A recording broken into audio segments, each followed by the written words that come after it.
Sejam muito bem-vindos a mais uma live literária, tudo bem?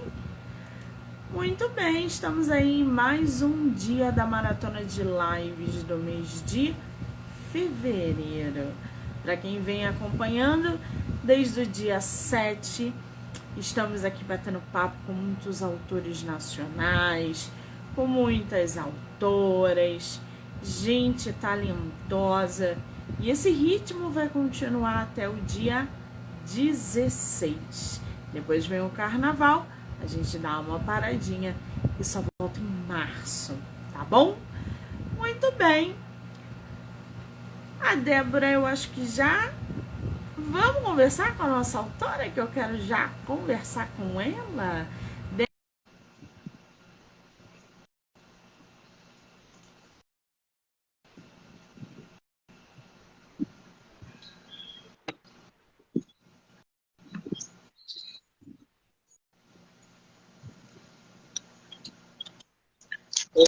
Olá, tem alguém aí? Olá, acho que está conectando. Consegue me ouvir? Não, a tua câmera está virada para algum lugar. Tem uma setinha no centro da tela. Aí, agora eu estou vendo. Que ignorância, eu não percebi. Eu pensando que ainda estava carregando. Não, de maneira nenhuma, é assim mesmo. Querida, seja muito bem-vinda. Obrigada. Do meu projeto. Que honra, viu? Muitíssimo obrigada, tá? Eu que agradeço. Me diz uma coisa, tua primeira live? Não, eu já realizei algumas, né? Mas depois que a gente retomou as atividades presenciais, eu dei uma parada, mas não é a minha primeira experiência com lives, não. Já fiz algumas com Filosofia em Doses, com a editora Hope, aqui com colegas autores da Terra, um parceiro também na poesia, que é o Sérgio Souza, com quem escrevi um livro. Então, não é a primeira, mas com certeza vai ser uma live muito especial. Bom, pelo menos tira um pouco da responsabilidade de inserir você nesse mundo das lives. Saber que uma autora já fez é realmente muito satisfatório. É muito bom, né? Fazer live, falar sobre livro, principalmente quando o assunto é o nosso próprio livro. Você é de qual lugar do Brasil? Eu sou de Pernambuco, sou de Vitória de Santo Antão, terra de Osmo Lins, né? O autor de Lisbela e o Prisioneiro, e nordestina do interior. Maravilha, gente! Conhece o Rio de Janeiro? Infelizmente, ainda não tive a oportunidade de conhecer o Rio. Tenho muita vontade, mas ainda não consegui chegar por aí. Esse ano vai ter Bienal, você pretende vir? Olhe, das muitas coisas que eu pretendo fazer, participar da Bienal no Rio, com certeza é uma delas, mas eu realmente não sei se consigo me programar, porque além de escrever, né, eu sou conciliadora judicial, então faço audiência todos os dias, dou aula à noite na faculdade e a correria é grande, né? Além, né, daquilo que vem primeiro, que é o cuidado com os filhos, com a família, e demanda um pouco, né, da gente. Então, a gente é multifuncional, né? A gente trabalha, a gente cuida de filho, a gente escreve, a gente lê, a gente faz tudo nessa vida. Exatamente. A mulher moderna é assim, né? Não chupa é? E açúcar ao mesmo tempo. Bom, se você conseguir, por alguma obra e graça do destino, vir à Bienal esse ano, mande mensagem para que a gente possa se conhecer pessoalmente, tá? Será um grande prazer. Muito bem. Eu tô vendo que tem uma galera entrando aqui na live. Professora querida, Débora é maravilhosa. Eu quero dar oi para todo mundo. Fred, Wellington, pessoal que está chegando. Meus amigos, queridos alunos, pessoas especiais demais, assim, do coração. Muito obrigada, viu, pela presença de vocês. Sem vocês não teria nenhum sentido isso aqui.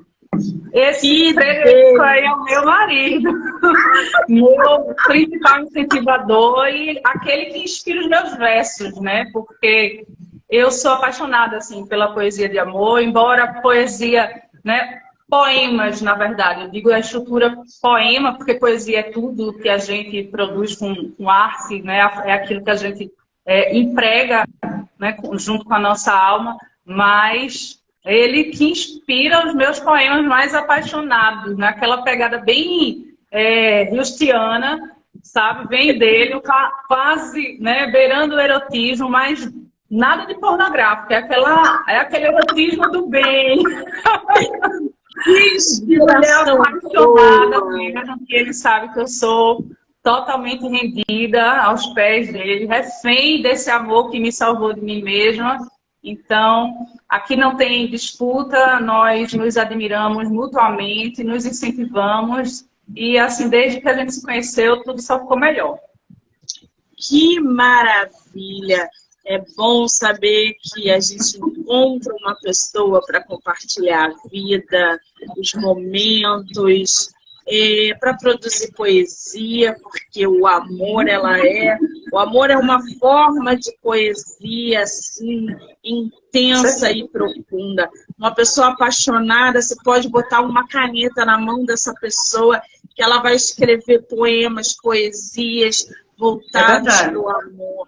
Então, realmente, é um sentimento belíssimo.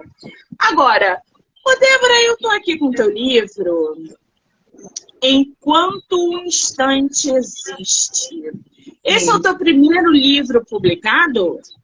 Não, na verdade, meu primeiro livro publicado foi o Só Pode Ser Cinismo, que é um livro de contos e poesias. Isso aqui pela editora Rock. Isso, mostra um pouquinho essa capa. Isso! E, menina, eu tenho um autor que tem essa capa. Sério? Eu acredito que isso foi bem engraçado, né? Que isso tenha acontecido porque ela justamente, a editora, né, a Jéssica Milato, ela falou para mim que era um banco de imagens e mandou várias para que eu escolhesse, né? Claro que eu não sabia o que acontecia de alguém ter acesso à mesma imagem depois, mas eu acredito que justamente por não ter sido um artista específico, enfim, que fez para mim, é possível que outra pessoa tenha escolhido nesse banco a mesma imagem, até porque é linda, né? A gente fica pensando, será que essa moça está pensando aí? Mas eu duvido que tenha uma contracapa como essa aqui, porque isso aqui é um retrato de um quadro que eu pintei. Então é impossível que esteja lá. Não, essa aí é belíssima, essa aí eu ainda não tinha visto. Esse aí foi... Esse teu livro, qual é o nome desse? Só Pode Ser Cinismo. Só Pode Ser Cinismo. Esse você lançou quando? Esse aqui foi em 2019 para 2020. Finzinho de 2019. E ele fala sobre o quê? Como são histórias, né? Histórias curtas, disruptivas, geralmente com mulheres como protagonistas em situação de crise, situação de mudança, aquela coisa bem catártica mesmo, como diria Aristóteles, né? Você se depara com a situação emblemática e aquilo ali lava a sua alma, né? Traz transformação. Então, são várias experiências, porque são histórias realmente curtas e também tem poesias. Ele é dividido assim meio a meio. Metade contos, metade poesia. Então, são vários temas. Como eu sou aqui do interior, eu me formei em Direito, agora eu estou terminando o curso de Letras, mas a minha primeira formação, né, e até agora, na verdade, única, é Direito. E eu vim de uma família muito humilde. E foi bem difícil no começo para me colocar assim, no mercado. Inclusive, eu não advoguei, assim, praticamente. Eu fui para o ramo do concurso público, enfim. Mas é muito difícil quando a gente não tem aquela família que já é na área para dar um suporte, para nos introduzir, né? Não consegue fazer um lobby porque não conhece pessoas bem relacionadas, enfim. Então, até que as pessoas venham a confiar no seu trabalho, isso leva bastante tempo, até que você possa se fazer conhecido nessa área. Então, é uma área maravilhosa pela temática que aborda. Como a Constituição diz, o advogado realmente é essencial à administração da justiça, porque sem ele não há fiscalização da lei, não há aplicação devida da lei, enfim. Mas também existe aquela coisa hermética, né?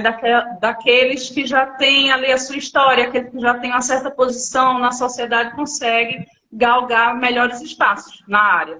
Então, eu fui para o lado do concurso, que era algo mais democrático, mas no começo foi bem difícil, porque eu percebia que eu não conseguia muito bem ali me situar. Então, eu escrevi contos sobre isso, eu escrevi contos sobre os dramas assim, de mulheres que, às vezes, depois de muitos anos de casamento, descobrem que estavam iludidas acerca do que esperavam da vida. Também acerca daquelas que esperam demais e não se situam bem na realidade e vivem de ilusão, né? Quando a vida é isso mesmo, acordar de manhã, tomar café, correr para a luta, né? Não tem conto de fada. Então, essas temáticas, assim, como envelhecimento também, adultério, né? O tema mais antigo, assim, do mundo, mas sempre me interessaram bastante. Então, eu escrevo sobre tudo isso. Muito bem. Aí, logo depois, veio Enquanto um Instante Existe? Exatamente. Foi o meu segundo livro. Você publicou ele de maneira independente ou foi por editora? Ele foi com um selo da editora Hope, que trouxe a oportunidade assim, para que autores do país que estivessem assim, começando e precisassem ali publicar, a princípio sem custo, só que com um contrato curto, né? Duração de 1 ano, se você conseguisse fazer circular, enfim. A minha dificuldade é mais nessa área, de conseguir fazer a publicidade, porque eu tenho as minhas atividades, enfim, eu amo poesia, se falar de poesia, mas não sou muito de vender. Então, realmente foi o que acho que não foi bem legal em relação ao contrato que eu fiz, né? Eu devia ter procurado um outro tipo de contrato que fosse mais interessante para o meu modo de ser, né? E realmente foi o meu segundo livro de poesia publicado pelo selo Venha Fazer a História da editora Hope. Filho, por favor, pega ali no quarto o livro enquanto estrategista. Peguei todos os demais e deixei ele. Ai, ele bateu aqui na mesa. Vai pra tudo. Eu ia pedir para você mostrar a capa do Enquanto o Instante Existe. Você tem aí? Tenho sim, doutor. Esse aqui. Aí, gente, olha essa capa. Que capa belíssima. Ô, Débora, me diz uma coisa. Como é que surgiu esse projeto da capa? Foi em conjunto com a editora? Você já tinha ideia de como ia ser? Como é que surgiu essa capa? Em relação a essa capa aqui, na verdade, eu fiz um desenho de um perfil, né, mandei para a editora, porque eu queria realmente que fosse algo que revelasse, né, a face da mulher por trás dos versos, né, como até a forma como eu descrevo. Sendo um livro de poemas, a gente sabe que não segue uma narrativa, né, não tem ali uma história linear. A história da gente é contada, mas de forma fragmentada, nos versos que a gente escreve, é pluritemático, enfim. E como é algo muito subjetivo, né? Aqui, meu poema é bem livre. Ih, gente, ela travou aí. Então, eu desenhei nossa, a autora vai cair. Vai cair? Débora, querida, você travou aí. Voltou, pronto, voltou. Voltou. Que pena! Mas eu dizia que, como eu queria que expressasse a feminilidade, né? E a subjetividade, principalmente, né, do lirismo assim, presente nos versos, eu quis que fosse um rosto, assim, uma mulher de perfil, e a editora mandou para mim essa imagem e eu aprovei, e foi assim que surgiu a ideia da capa. Tá belíssima essa capa, parabéns. Obrigada. A fonte, o branco, eu tenho visto muitas capas brancas agora, que estão super em alta. As editoras entraram, enfim, os escritores entraram numa vibe onde as capas são brancas. Então, tem surgido muitas capas brancas lindíssimas. E essa é uma delas.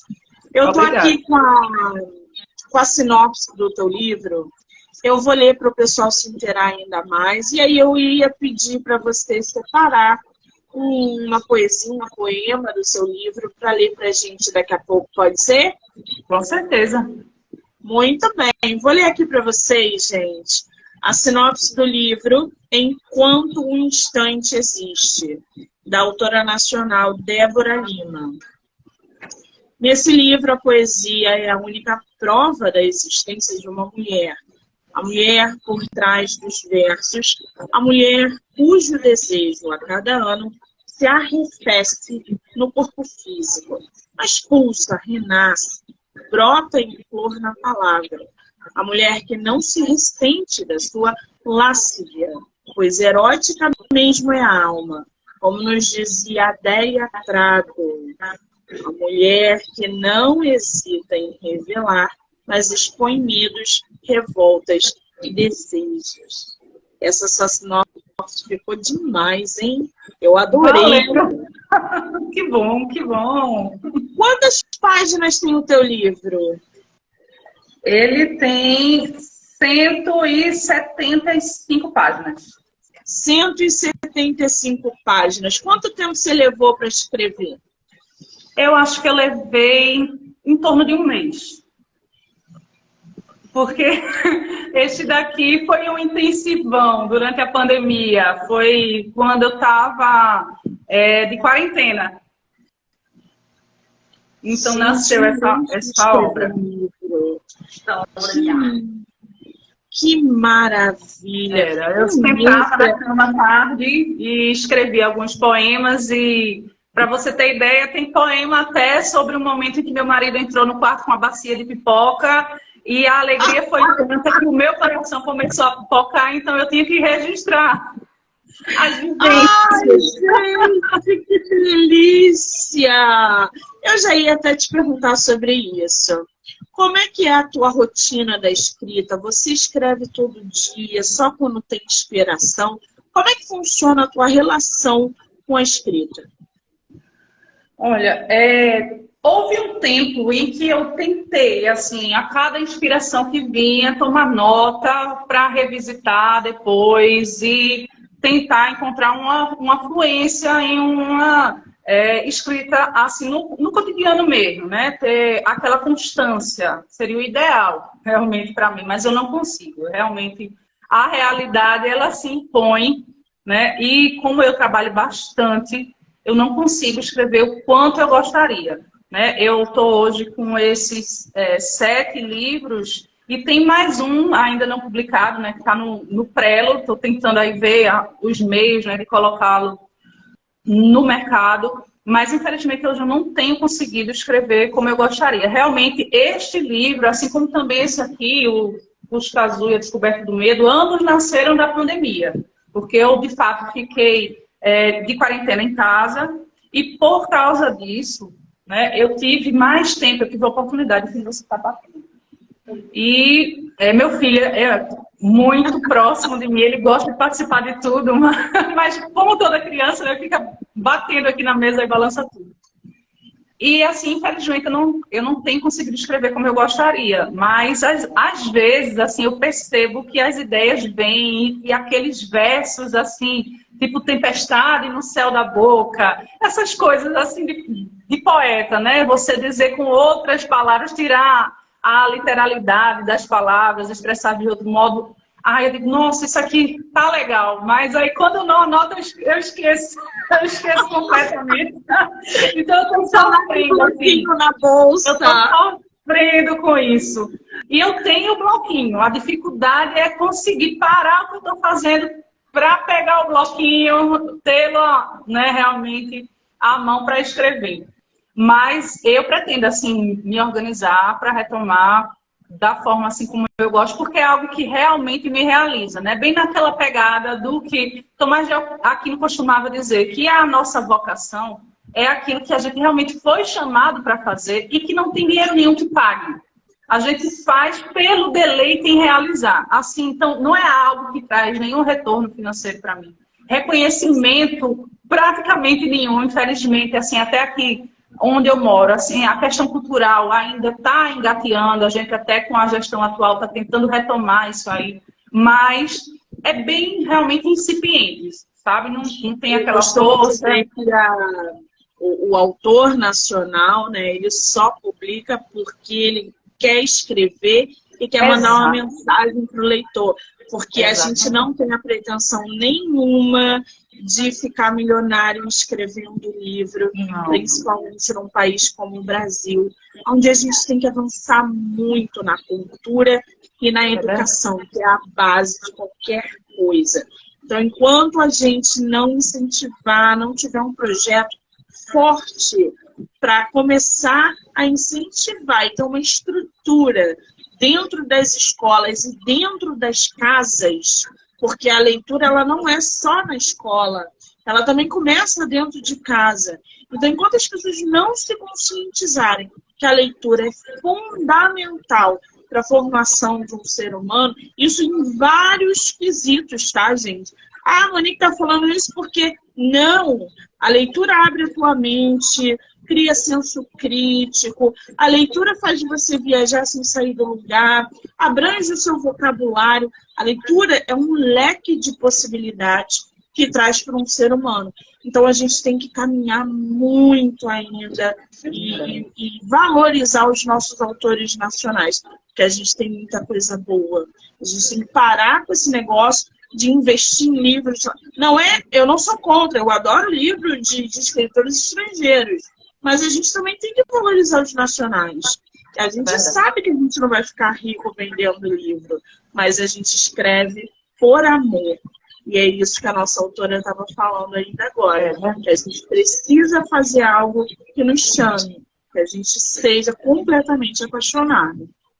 Inclusive, desculpa, fala, Débora, desculpa. Muito necessário hoje, né? A leitura desperta a empatia. Quando você está diante da realidade do outro, né?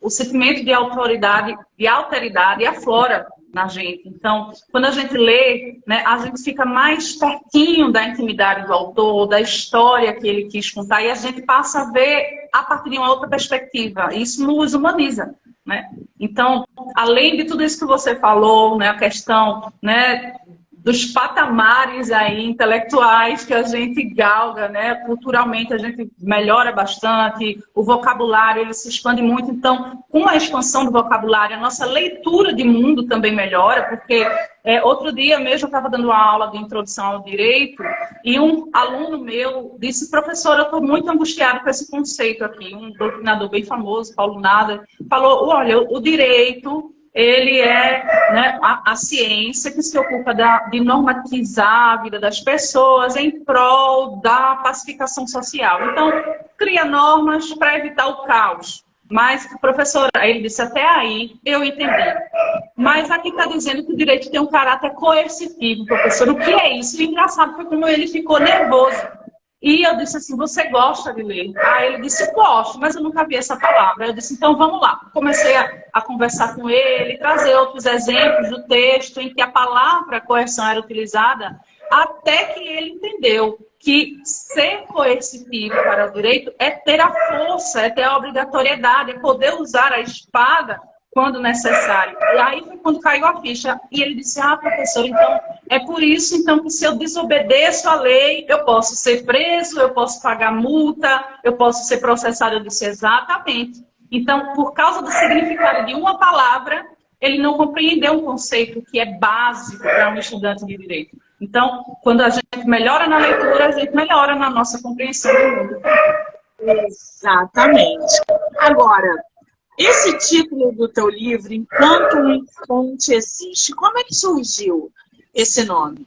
Surgiu daquele maravilhoso poema chamado Motivo, da maravilhosa Cecília Meirelles, né? Canto porque o instante existe, a minha vida está completa, não sou alegre, nem sou triste, sou poeta, irmão das coisas fugidias, não sinto gozo nem tormento, atravesse noites e dias no vento. Né? Então ela vai dizendo que se permanece, se fica, se desfaz, não importa, ela não sabe, porque ainda que ela passe, o que importa, né, é que a palavra permanece, a poesia permanece. Então, como diria Hilda Hilst também, que é porque eu me tornei poeta? Porque a morte está diante dos meus olhos. Então, a gente sabe que vai passar, mas a poesia, ela fica a palavra dita, né? Então, foi como forma de prestar um tributo à Cecília, né? E também pelo fato de que, enquanto a gente tem esse verdadeiro dom, esse presente que é o momento atual, né? Que é o presente, a gente tem que lembrar que é necessário atrair a beleza, a poesia para a nossa vida. Então, foi por isso que eu escolhi esse título. Ai, gente, quanta referência boa, né? Bem simbólico. Que maravilha. Na tua família, você é a única que escreve? Ou isso vem de família? Tem alguém aí que escreve também ou é só você? Não, por enquanto só eu. Mas, assim, eu tenho uma irmã que, inclusive, nasceu quando eu já era adolescente. E ela leva muito jeito. Inclusive, escreveu o prefácio do meu livro mais recente, que é um livro de cartas. E ela manda muito bem. Meu filho também sempre participa, até já ganhou alguns prêmios aí na escola por causa dos contos que ele escreve e crônicas. Ele realmente temos mais um autor aí na família. Ele aparece aqui, mamãe. Esse rapazinho aqui. Ele é muito tímido, mas é um talento nato. Que maravilha. Agora, Débora, fala uma coisa para mim. Você, como escritora, como leitora, que eu acredito, né? Que você seja uma boa leitora. Qual é a maior dificuldade que você vê hoje de um escritor nacional? Então, para um escritor nacional hoje, realmente aquele que quer se fazer conhecer ter visibilidade no mercado editorial, tá? Porque, infelizmente, existe uma espécie de cartel, tá? Não estou aqui querendo criminalizar o comportamento das editoras, não é isso. Mas, assim, como o interesse é no lucro, o que a gente percebe se uma pessoa famosa, ainda que não tenha lá uma mensagem muito rica, ainda que não tenha um arcabouço teórico bom para apresentar, seja qual for ali o tipo de literatura que essa pessoa produza, mas basta que tenha aquele rostinho ali na capa, você sabe que as editoras assim se propõem a publicar e já fazem aqueles contratos lutosos, enfim, enquanto que um escritor que está estreando, mesmo que produza uma literatura de qualidade, muitas vezes não recebe sequer a chance de ser lido, né? São simplesmente descartados por não serem conhecidos. Eu até, inclusive, já tentei entrar em contato com editoras, tá? Aquelas que você faz uma publicação paga, nenhuma até hoje disse não tem interesse no seu material. Todas têm. Mas aquelas que publicam no modo tradicional, a história é bem diferente, né? Então, eu acho que a maior dificuldade é essa, porque diferente daquilo que a gente vê acontecer muito nos Estados Unidos, apesar do pessoal criticar, né, o capitalismo predatório de lá, enfim, mas, de regra, o escritor, ele recebe para produzir. E aqui no Brasil tem nascido essa cultura da gente ter que pagar, tá, para poder escrever, lançar os nossos livros. Então, a gente paga um preço de capa. Às vezes, eles dizem que se a gente tiver uma determinada vendagem, vão repassar para nós também parte daquele lucro e nunca chega, a gente tem que estar judicializando para poder receber, né? Então, a gente muitas vezes acaba até abrindo mão disso aí para não ter estresse, para não perder, né, a arte na vida, para não perder o amor, a escrita, porque, infelizmente, enquanto para nós, como você falou, é uma questão de amor, e o amor, como diria C.S. Lewis, ele nos leva a fazer o que nem a obrigação é capaz de fazer, ele nos faz transcender, ele nos faz ir além, estar acima das águas. O amor, ele nos move a tudo. Mas, para quem negocia com isso, é realmente uma questão de lucro, né? Então, é um trabalho árduo, né, promover um autor. Então, às vezes, a gente tem que investir muito para ter um retorno assim lá na frente, em relação a isso. Né? Exatamente. Esse ponto que você levantou das editoras, de fato, eu trabalho com muitos autores diariamente então eu sei do que eu estou falando. As autoras e os autores que fazem publicação por editora, eu tenho pelo menos 2 autores por dia me mandando mensagem insatisfeitos com editora. Porque enquanto eles não fecham um contrato com você, eles estão te prometendo o mundo. A gente vai divulgar seu livro, a gente vai vender seu livro, vem com a gente. Você investe o seu dinheiro. Às vezes tem autor que não tem condições de investir, pega empréstimo, pega não sei o quê, para investir naquela editora. Sabe o que eles fazem? Pegam o teu material, modificam, ditam as regras. E aí, quando você vai cobrar um posicionamento, vem cá, não vão divulgar meu livro? Não, divulgar é por sua conta. Não, a gente não botou isso, a gente não... Então, assim, a frustração é assim, 100%. Exatamente. E a monetização está no nível que eles cobram até, tipo, para colocar uma foto sua. Poxa, você está publicando com aquela editora, ela vai ter que fazer as chamadas no canal dela, na página dela, e para que a sua foto apareça lá, não, você tem que pagar aí R$100, R$50. Então, eu abri mão, assim, de tudo isso. Fiquei realmente bem no meu silêncio aqui, tá? Esperando assim o meu tempo, e porque eu realmente acredito que aquelas pessoas a quem a minha mensagem tem que chegar, ela vai chegar, sabe? Eu acredito que nada é por acaso. Então, enfim, veja, como disse o poetinha, né? Embora haja tanto desencontro na vida, a vida é a arte do encontro. A gente se encontrou e veja que momento legal, né? Então, exatamente. É isso aí. Bom, o negócio é, não desistam, tá? Escrevam o livro de vocês, publiquem de maneira independente ou não, mas não deixem de escrever. Escrever é lutar contra os seus próprios monstros internos, tá bom? Agora, ô Débora, lê pra gente um pouquinho do seu livro. Claro, eu tô curiosa. Vamos lá.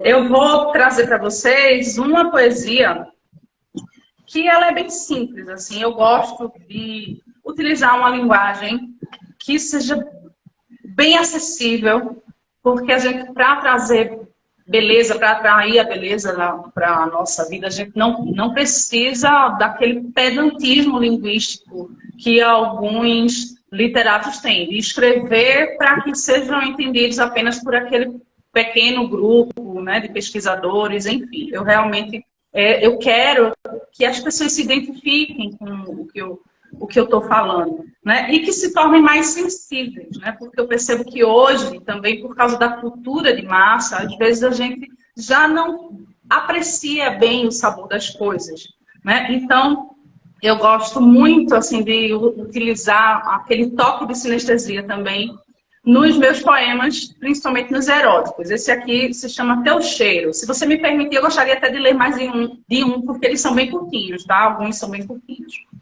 Teu cheiro é um chamado para vivências escandalosas, que me põem do avesso, e minha alma se mostra totalmente vulnerável, úmida e tendenciosa.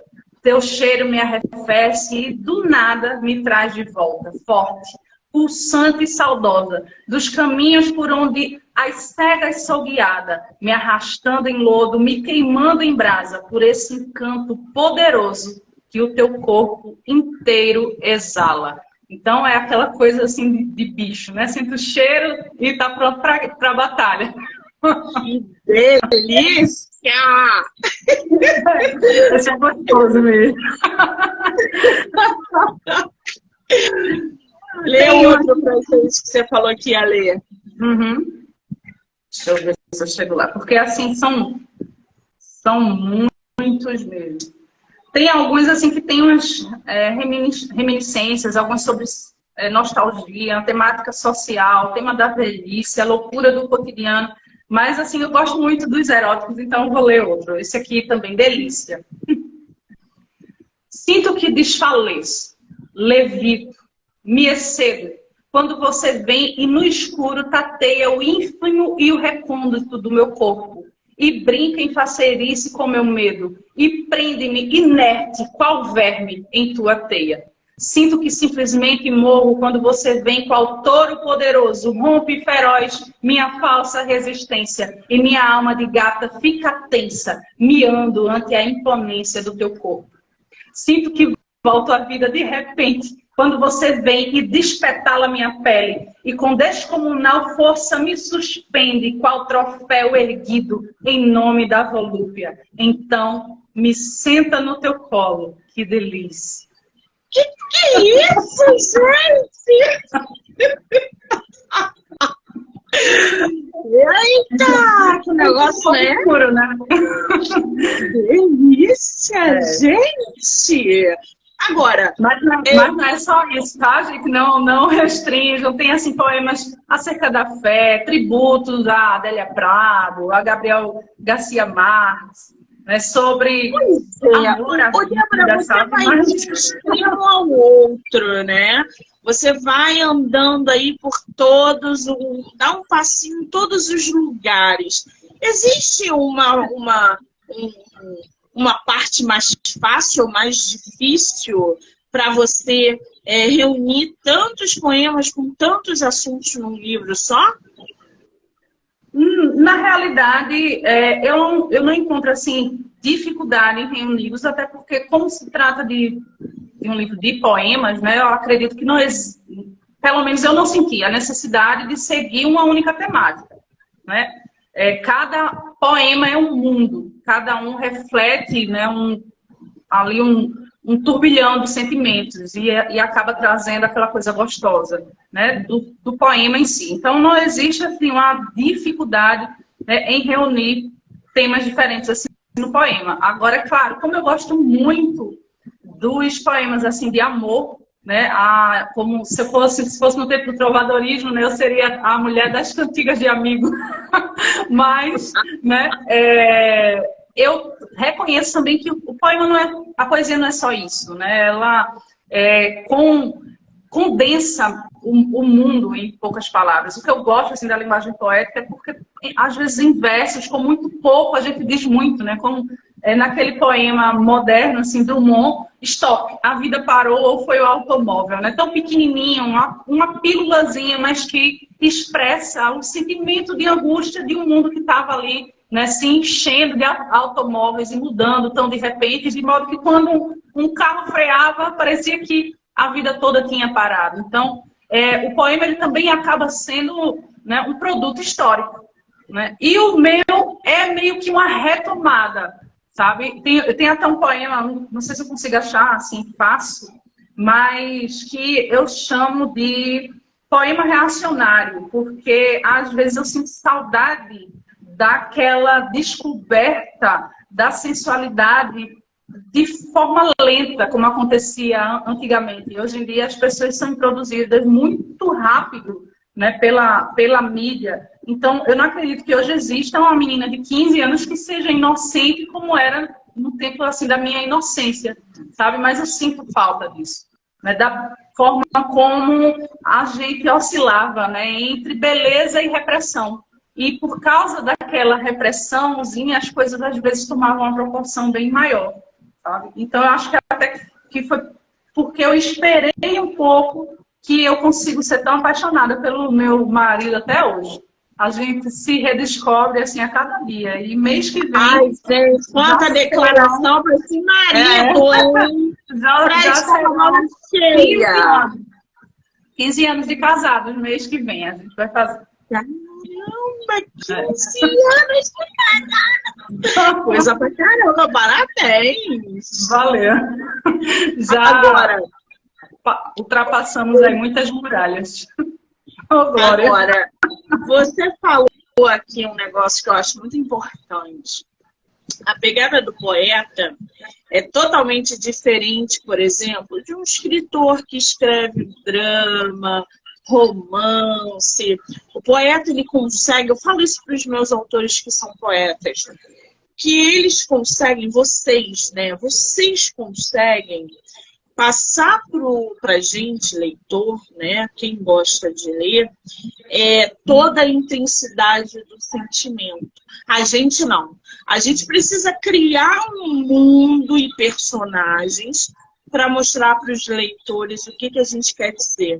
Vocês têm uma alma diferenciada, porque vocês pegam aquele sentimento, transformam em poema, poesia e dizem através das palavras exatamente o que a gente está sentindo e como a gente sente. Eu acho que só os poetas conseguem fazer isso.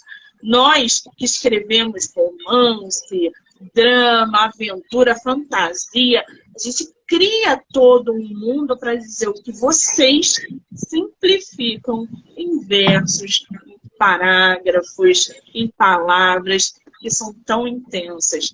Então, quando eu tenho um autor no meu projeto, no meu podcast, que é um poeta, e a gente sabe porque pela forma de falar que é diferenciada, pela forma de se expressar que é diferenciada, eu fico muito feliz. É sinal que a nossa literatura ela é tão boa e tão rica que, mais uma vez, valorizem os nossos escritores nacionais, entendeu?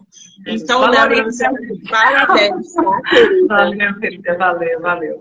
Olha, o poema de que eu te falava, que é o poema reacionário. Que saudade do tempo em que um simples toque sem intenção era suficientemente forte para provocar algazarra no coração e em todos os sentidos adolescentes. Que saudade do tempo em que cada corpo despertava da inocência para a fome erótica que nascia nos olhos e descortinava aos poucos, na carne da paixão, todas as portas. Era um querer maturado à força de proibição, boneco puxado pelas cordas da moralidade, que explodia de prazer no céu da boca, diante de um beijo, pura obscenidade e todo o paraíso. Então, às vezes, né, o pouco, né, representa uma explosão de sentimentos, né, quando a gente, né, se preserva um pouco, quando a gente, né, busca valorizar as relações, né, apenas não massifica o desejo. Então, eu acho muito importante o amor, o prazer, mas de uma forma bem consciente. Muito bem. Eu tô vendo aí atrás de você que você tem uma penca de livros. Como é que é a tua relação com a leitura, Débora? Você lê diariamente? Lê só quando tem tempo? Como é que funciona? Você está lendo alguma coisa agora? Estou lendo, sim. Pega ali o livro dominante da mamãe. Estou lendo, assim, eu sempre estou lendo. É algo que faz parte do meu cotidiano, sim. É, para mim, como respirar. Eu lembro que quando eu era criança, a minha mãe dizia que trabalhava o dia inteiro, mas à noite tinha a hora da novela. Eu não assisto novela, eu não assisto série, eu não assisto nada. Então, o meu descanso, às vezes, eu acho engraçado que meu esposo faz, mulher, tu trabalhou o dia todo, vai descansar. E eu tô lá, assim, com o olho aberto, o outro fechado, tô descansando. Porque assim que descansa, é assim que eu relaxo. Tá? E eu tô lendo agora esse livro aqui, O Libido Dominante, do Eugene Michael Jones, porque eu também gosto ali de passear por filosofia, política, e é uma obra muito interessante, muito instigante, porque ele apresentou esse tratado aqui, que foi o trabalho aqui de doutorado dele, com a tese de que a forma como a revolução sexual, ela chegou para nós, não passou de um instrumento de dominação política. E é muito interessante como ele argumenta isso desde o Iluminismo, passando pela Revolução Francesa, depois nos anos, primeiro nos anos 20, né, com a criação da Planned Parenthood, a forma como a psicanálise evoluiu também, que se utilizava, né, das suas técnicas meio que também pelo método do confessionário, mas ao invés, né, da pessoa receber ali uma reprimenda por causa, né, talvez ali dos seus desvios sexuais, mas recebia uma espécie de perdão, né, uma racionalização dos seus atos, e tudo isso, né, tem, segundo o autor, tem ali pessoas da elite por trás que lucram com isso, né, que expõem as pessoas cada vez mais a esse excesso de sensualização nas telas, enfim, como forma de nos fazer ficar anestesiados, inertes, quando nossas liberdades políticas elas são tiradas de nós. Tá? Então, é bem aquela coisa da política do pão e circo que acontecia lá em Roma. E é o que eu estou lendo agora. Já estou terminando. Dica literária. Devagarinho. Porque é enorme, imenso. Agora, Verdade, qual é o teu poeta ou o teu poeta favorito? Eita, agora você me pegou, porque assim, é difícil dizer.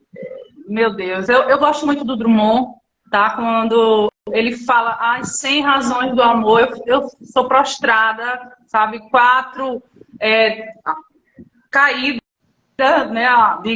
Fico de 4 pés por aquele poema, me arrasto no chão, desfaleço, me derramo, me destruo, né? Vinícius de Moraes, né? Soneto de devoção, nossa, essa mulher que se arremessa fria e lúbrica em meus braços e no seio me arrebata e beija e balbucia versos voltos de amor e nomes feios. Essa mulher flor de melancolia que se ri dos meus pálidos receios, a única entre todas a quem Deus carinhos que nunca outra daria. Essa mulher que a cada amor proclama a miséria e a grandeza de quem ama e guarda a marca dos meus dentes nela. Essa mulher é o mundo, uma cadela talvez, mas na moldura de uma cama, nunca mulher nenhuma foi tão bela. E por aí vai, né? Amo-te tanto, meu amor, tanto o meu coração. Eu amo o Vinícius, assim, a sonoridade, na forma como ele rima, assim, as assonâncias, as aliterações, soneto a perder de vista, eu gosto demais.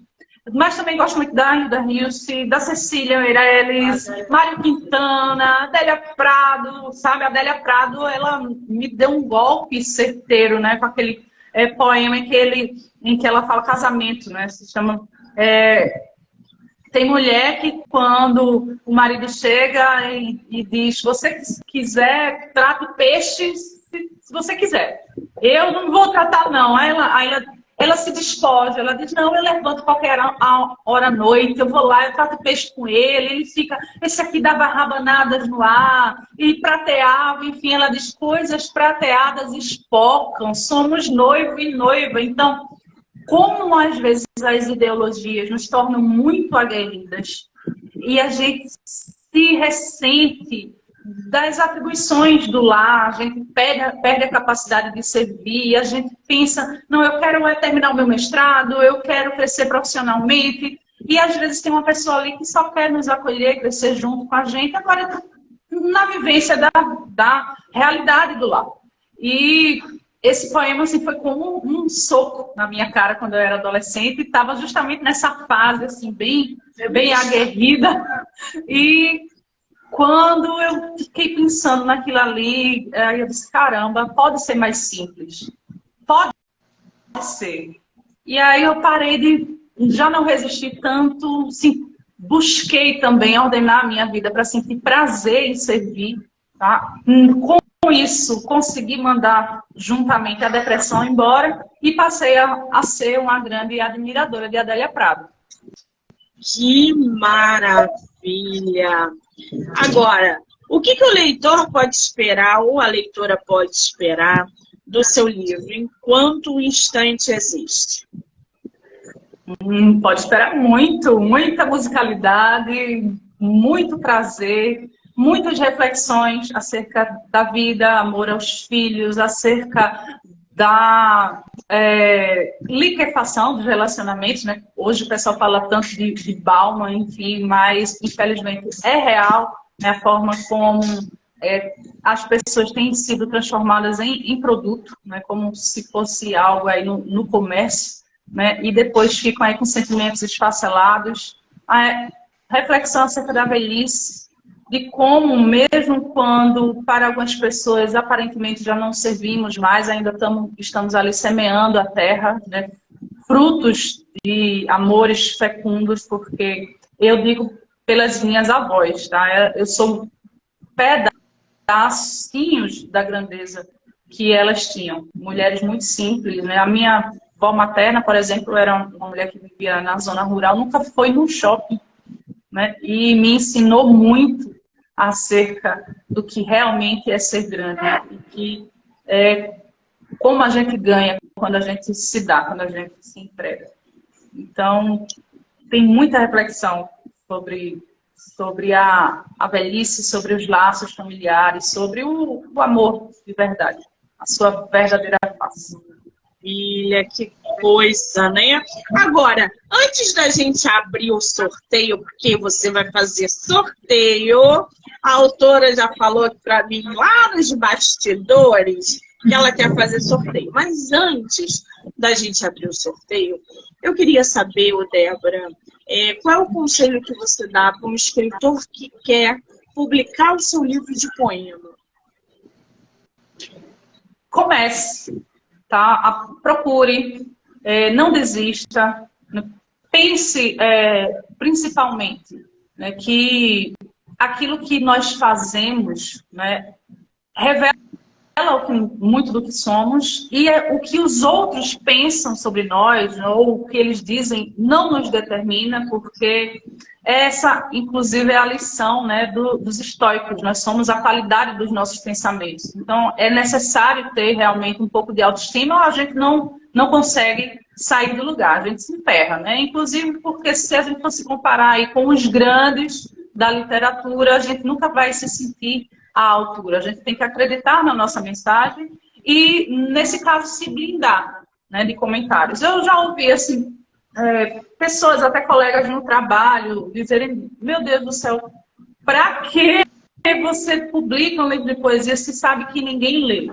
Mas é como eu falei aqui no começo, né? Quando a minha voz silenciar, os meus versos eles vão permanecer. Um dia, os meus filhos, eles vão lembrar que eu escrevia e que isso tinha valor para mim, e isso vai fazer fulcros, vai fazer buracos no coração deles.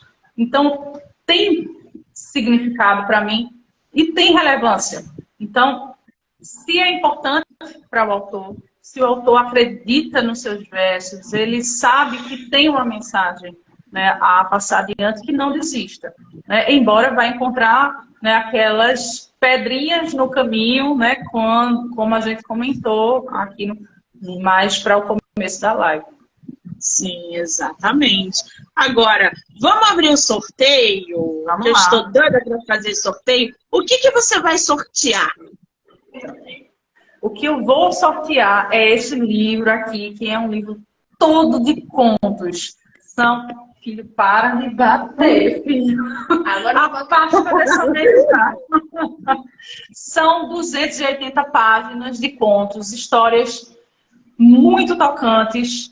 Esse livro aqui, que se chama O Prato Triste da Discórdia, e outros contos quase sempre tristes, né? Ele traz histórias realmente bem marcantes, né? Às vezes relatando vivências bem difíceis, algumas inclusive são um pouco autobiográficas, mas, né, é para que a gente consiga promover também reflexão, né? Quando a gente vê o que está ali, a gente sabe exatamente o que não deve fazer para viver melhor. Então, aquela mulher que pediu para o marido trazer algo para casa e porque ele errou na compra, então ela xinga ele das piores formas e isso depois vai promovendo um enegrecimento interior até que ela vai descobrindo onde errou e tenta fazer o caminho de volta. É aquela criança que perdeu a mãe porque a mulher enlouqueceu de amor. Aquela mulher que um dia, numa noite de calor, se desespera, tira a roupa e sai andando pela rua porque não se sentia compreendida. Então, realmente são histórias que mexem um pouquinho com a gente, mas que também nos fazem refletir bastante e sempre com uma pitada, um toque de esperança, que é para jogar a gente para frente. E muito bem. Como é que vai funcionar o sorteio, gente? 30 live aqui e manda lá no direct, MoniqueMM18. A primeira pessoa que fizer isso vai ganhar o livro da nossa autora. Pode ser assim, Débora? Com certeza, eu estou aqui rindo pro Prince. Vou botar aqui para vocês, gente. Monique MM18. Printa a live e manda. E aí, quando a live acabar, eu vou correr lá, vou ver quem foi a primeira pessoa e vou entrar em contato, tá? Agora, ô Débora, quem quiser comprar o teu livro, tem e-book, tem livro físico, aonde está a venda? Como é que tá isso? Pois é, vamos lá. Essa obra aqui, eu ainda tenho um livro físico. Este daqui, que é o meu livro mais recente, que é um livro de cartas para pessoas que estão ali se preparando para casar, que querem viver a experiência, né, da convivência amorosa com base na experiência, nas lutas que passei, né, eu resolvi, né, trazer mensagens para essas pessoas de aconselhamento. E esse daqui você encontra no... não é na Amazon, é naquela... O iClap, na iClap. O iClap, exatamente. Coloca lá cartas pré-nupciais e acho facinho, tá? Esse daqui, Dois Olhares para o Amor, que é um diálogo poético que eu escrevi com o Célio Souza, você também encontra na Amazon e no site dele. Mas, infelizmente, este do qual eu falei, o Enquanto o Tanto Existe, a edição acabou. Então, eu acho que, infelizmente, não tem como, tá, vocês terem acesso à obra, né, caso vocês desejem comprar. Mas como o meu desejo é difundir a poesia, que as pessoas leiam, então aquelas pessoas que quiserem entrar em contato comigo, eu posso mandar o PDF, assim, o material, que é praticamente um e-book, né? Mas o material que eu tenho aqui comigo, eu disponibilizo sem problema nenhum. E qual é o teu Instagram, para quem quiser te conhecer? O meu Instagram é o Débora _ Fred, né, com D mudo no final. E eu também tenho um canal no YouTube, que é o Olá Queridos, com Débora Lima, em que eu apresento resenhas desses muitos livros que eu leio, né, porque é algo que serve também como um catálogo para mim, para que eu possa revisitar, né, porque a memória da gente muitas vezes não ajuda, e que também tem ajudado algumas pessoas que precisam aí de material, tá? Também coloco alguns trechinhos das minhas aulas, às vezes, assim, um momento família para trazer um pouquinho de descontração e arte. Meu filho toca violão, então eu coloco ele tocando por lá, eu cantando com ele também, porque eu não sei cantar, mas gosto, e gosto de incentivá-lo também. Então, as minhas redes sociais são essas. Muito bem. Débora e Fred, eu vou marcar a autora aqui na live, quando a live acabar. Já corre lá, já segue ela, já se inscreve no canal da nossa autora, Olá Queridos, né? A gente tem aí N possibilidades de acompanhar o trabalho da nossa escritora. E lançamento, vem coisa nova por aí ou tá cedo para falar de novo livro? Pois é, assim, como eu tinha dito, assim, tem um livro aí saindo, tá prontinho, mas eu ainda estou estudando a melhor forma, né, para colocá-lo aí, disponibilizar para o pessoal. Mas é um romance, tá? É uma história assim, de uma mulher que está ali se descobrindo, vai estudar filosofia, se encanta com algumas vertentes filosóficas e muda completamente a sua visão de mundo nessa jornada, né? Realmente a jornada redentiva para ela, né? E também aqueles coadjuvantes ali que aparecem na história são bem interessantes, de um livro que também tem aquela pegada sensual que não pode faltar hoje em dia. E tá uma história muito bonita. Mas, assim, eu acho que ainda está um pouquinho cedo para dizer que vai sair. Assim, eu ainda tenho que ver o mês. Então, né? Mas vai sair. Maravilha. Gente, Débora, você é simpaticíssima, agradabilíssima. Eu quero te dizer que foi um privilégio, que é um privilégio ter você no meu projeto de lives nesse mês de fevereiro. Eu só te desejo sucesso, que você não pare de escrever, publique mais livros, cative seus leitores e passe as suas mensagens. A gente precisa disso, principalmente quando a gente fala de literatura. Eu só te desejo todo o sucesso do mundo, tá, querida? Muito obrigada. Foi um prazer te conhecer. Que essa seja aí uma parceria para a vida, tá? Qualquer coisa, pode chamar. Estarei às ordens. Muito obrigada. Quero agradecer a todo mundo que entrou, que saiu, que participou, que vai assistir depois, dizer que até o dia 16 tem maratona. E não se esqueçam, essa live pode ser assistida pelo canal do YouTube, Spotify, Anchor e Amazon Music. O nome do canal é o nome do podcast, Do Livro Não Me Livro. Então já corre lá, já se inscreve para acompanhar as entrevistas e todo o conteúdo que é gerado diariamente. Débora, um beijo, amor, obrigada. Foi um prazer.